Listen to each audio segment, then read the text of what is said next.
Pradelis-Saumon. Pradelis-Saumon. La station des bons plans. La station des bons plans. Émission spéciale montagne depuis la station de Pradelis-Saumon en Haute-Savoie.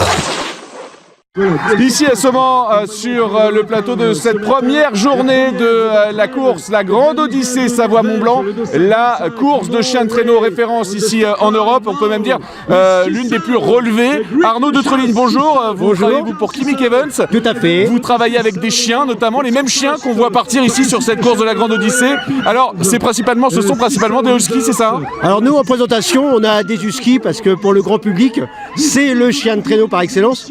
Ils verront que par la suite, sur la course, il y a d'autres chiens. Voilà. Mais là, nous, on présente que des huskies super sympas, beaucoup plus calmes, patients pour être caressés, cajolés, pris en photo, pour tout le public.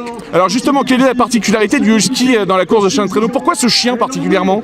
Parce que d'une part, sa rusticité, capable de faire des kilomètres et des kilomètres dans la neige, capable de résister au froid, assez endurant, très endurant, et qui permet quand même d'aller relativement vite quand même. Alors c'est pour ça qu'il y a d'autres races maintenant, car il y a des races encore plus rapides, comme l'Alaskan, comme d'autres chiens comme ça, mais qui seraient beaucoup plus difficiles à présenter ici, car beaucoup plus nerveux, car des athlètes.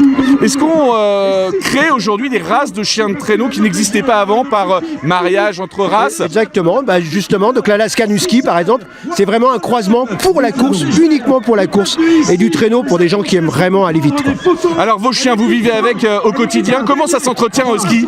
Alors moi j'ai 15 chiens et on a des chenilles, il y a des chiens qui vivent chez nous à l'intérieur. Moi c'est une vie continuelle avec mes chiens, donc je vais les voir, on les entraîne, j'ai pas de vacances quoi, hein. Moi je suis tout le temps avec eux, mais c'est mon plaisir, 24, 7 jours sur 7 hein. Ouais, mais nous c'est notre plaisir, on est en pleine montagne, dans un chalet au bord des bois, c'est la vie rêvée quoi. Alors de temps en temps, c'est vrai que ce chien, le husky, c'est un chien magnifique. Beaucoup de gens le trouvent très beau d'ailleurs, et beaucoup le voudraient chez eux en appartement. C'est pas du tout approprié.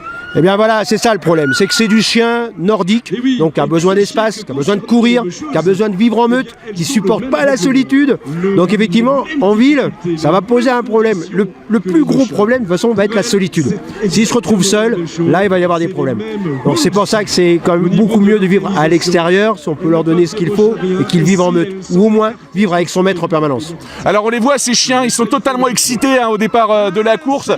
Ils vont tracter ce traîneau pendant des kilomètres, et pourtant c'est leur kiff quoi. Ah ouais. Alors nous on joue que sur ça, on appelle ça le will to go.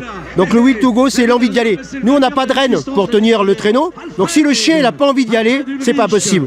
Donc nous toute l'année on leur donne l'envie d'y aller. Jamais dégoûter un chien, toujours le motiver pour que ça donne ceci quoi.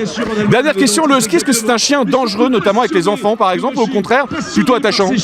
Alors il y a deux choses, c'est un chien par rapport à l'homme et les enfants extraordinaire, d'une gentillesse extraordinaire. Par contre, à contrario, c'est un chien associable au possible avec les autres chiens et les autres animaux. Ce sont des prédateurs et ils sont vraiment restés des vrais prédateurs. Vis-à-vis de l'humain, par contre, c'est des chiens incroyables. La preuve, là on peut les voir toute la journée se faire caresser, ils l'acceptent sans aucun problème quoi. Arnaud de Treligne, merci beaucoup merci de à nous avoir répondu. On est là présent ici à Saumon sous la neige pour cette Grande Odyssée Savoie-Mont-Blanc. Merci à vous. On se retrouve un petit peu plus tard pour d'autres rendez-vous ici à Saumon sur le plateau de cette Grande Odyssée Savoie-Mont-Blanc. D'ici là, n'hésitez pas à nous retrouver sur notre site internet.